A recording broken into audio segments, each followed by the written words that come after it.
વરસાદ હોય કે ઠંડી હોય, પકોડા દરેક ઘરમાં જરૂરથી બનતા હોય છે અને બધાને બહુ જ પસંદ પડતા હોય છે। Hello everyone, welcome to my home kitchen. આજે હું લસણિયા સેન્ડવિચ પકોડાની રેસીપી લઈને આવી છું। આ પકોડા બહુ જ ટેસ્ટી બને છે। રોજ નવી રેસીપી જોવા યુટ્યુબમાં મારી ચેનલને સબસ્ક્રાઈબ કરજો, ફેસબુક અને ઇન્સ્ટાગ્રામમાં ફોલો કરજો।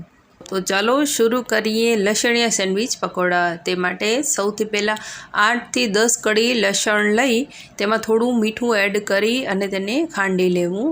હવે તેમાં 1 spoon red chilli powder add કરી, 1/2 સ્પૂન ધાણા જીરું પાવડર એડ કરી અને તેને ખાંડી લેવું અને તેની રેડ ડ્રાય ચટણી રેડી કરવી। આ ચટણી તમે મિક્સ જારમાં પણ બનાવી શકો છો। તો આ ચટણી રેડી છે, તેને એક બાઉલમાં લઈ લઈએ। હવે એક બાઉલ ચણાનો લોટ લેવો, જે આશરે 200 ગ્રામ જેટલું છે। હવે તેમાં 1/2 સ્પૂન હળદર powder, 1 spoon red chilli powder, 1/4 spoon હિંગ અને મીઠું સ્વાદ મુજબ એડ કરી અને સારી રીતે મિક્સ કરી દેવું। હવે તેમાં થોડું થોડું પાણી એડ કરતા જઈ અને તેનું બેટર બનાવવું।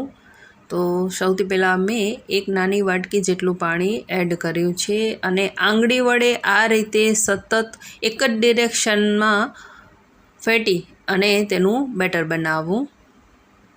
આ રીતે બેટરને સારી રીતે ફેટવાથી તેમાં સોડા કે ઈનો કંઈ પણ ઉમેરવાની જરૂર નથી અને પકોડા ફૂલેલા અને બહુ જ ટેસ્ટી બને છે। તો બેટરને ફેટી અને 10 મિનિટ રેસ્ટ આપો। હવે મેં 5 મીડિયમ સાઇઝના બટેકા લીધા છે, તેને આ રીતે સ્લાઇસર વડે તેની સ્લાઇસ બનાવી દેવી। આ સ્લાઇસ થોડી પાતળી રાખવી, કેમ કે જો બહુ વધારે જાડી સ્લાઇસ હશે તો પકોડા કાચા રહી જશે। જો તમારી પાસે સ્લાઇસર ના હોય તો તમે ચાકુ વડે પણ તેને કટ કરી શકો। તો આ રીતે તેને કટ કરી દેવા। તો મેં બટેકાની આ રીતે બધી સ્લાઇસ રેડી કરી રાખી છે। હવે સૌથી પહેલાં રેડ ચટણી લઈ અને તેમાં 1 ચમચી જેટલું પાણી એડ કરી અને તેને થોડી ઢીલી કરી દઈએ, જેથી કરીને તેને બટેકા પર સ્પ્રેડ કરી શકાય। તો આ ચટણી પણ રેડી છે। હવે બટેકાની સ્લાઇસ લેવી, એક સ્લાઇસ લઈ અને તેની પર આ રીતે ચટણી સ્પ્રેડ કરી દેવી। તમે તમારા ટેસ્ટ પ્રમાણે આમાં ચટણી ઓછી કે વધારે સ્પ્રેડ કરી શકો। તો આ રીતે ચટણી સ્પ્રેડ કર્યા બાદ તેની ઉપર બીજી સ્લાઇસ મૂકી દેવી અને તેને સાઈડ પર રાખી દેવી। આ જ રીતે બીજી સ્લાઇસ પણ રેડી કરવી અને તેના પર બીજી સ્લાઇસ મૂકી સાઈડ પર મૂકી દેવી। સેન્ડવિચ પકોડા ઘણા બધા પ્રકારના બનતા હોય છે। જો તમે ઈચ્છો તો તેમાં આ 2 સ્લાઇસની વચ્ચે ડુંગળીની સ્લાઇસ પણ એડ કરી શકો અને ચીઝ પણ એડ કરી શકો। તો આ રીતે બધી સ્લાઇસ રેડી કરી સાઈડ પર મૂકી છે। તેલને ગરમ થવા મૂકી દઈએ। તેલ મીડિયમ આંચ પર જ મૂકવાનું છે। હવે આ સ્લાઇસને તૈયાર કરેલ બેટરમાં સારી રીતે ડીપ કરી દેવું। તેલ ચેક કરી લેવું।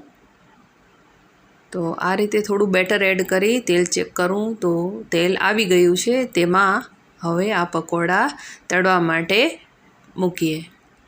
તો એક સ્લાઇસ આ રીતે બેટરમાં ડીપ કરી અને તેલમાં સમાય એટલા 4-5 પકોડા તળવા માટે મૂકી દઈએ। જુઓ કેટલા ફૂલેલા અને સરસ દેખાય છે। મેં આમાં ઈનો કે સોડા કાંઈ જ ઉમેર્યા નથી, છતાં પણ પકોડા ફૂલેલા થયા છે। તો આ પકોડા ગોલ્ડન બ્રાઉન તળાઈ જાય એટલે તેને એક પ્લેટમાં કાઢી લેવા। આ જ રીતે બીજા બધા પકોડા પણ તળી લેવા। આ પકોડા એટલા ફૂલેલા બને છે કે પકોડાની સાથે સાથે જાણે કે બટેકાની પૂરી હોય તેવા લાગે છે। તમે ઘરે આવા લસણિયા સેન્ડવિચ પકોડા બનાવો છો? મને કોમેન્ટમાં જણાવજો। હવે જો તમને ચટણી વગરના બાળકો માટે બનાવવા હોય તો સાદી સ્લાઇસને બેટરમાં ડીપ કરી અને પકોડા રેડી કરી શકાય. પકોડા માટેના બટેકા સમારતી વખતે તેમાં જે છાલ બચી હતી તેને પણ મેં ફ્રાય કરી લીધી છે. આ છાલમાં પણ મરચું, મીઠું થોડું સ્પ્રેડ કરીને ખાઈ શકાય. બટેકાની છાલ પણ ખૂબ જ ટેસ્ટી લાગે છે અને બેનિફિટ્સ આપે છે. આ પકોડાને ગ્રીન ચટણી, રેડ ચટણી કે મીઠી ચટણી જોડે સર્વ કરી શકાય. મેં અત્યારે ગરમ ગરમ ચા જોડે સર્વ કર્યા છે. તો આ રીતે એકવાર પકોડા જરૂરથી ઘરે બનાવીને ટ્રાય કરી જોજો.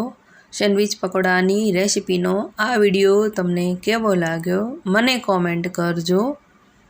વિડીયો પસંદ પડ્યો હોય તો લાઈક કરજો, તમારી ફેમિલી એન્ડ ફ્રેન્ડ્સમાં શેર કરજો.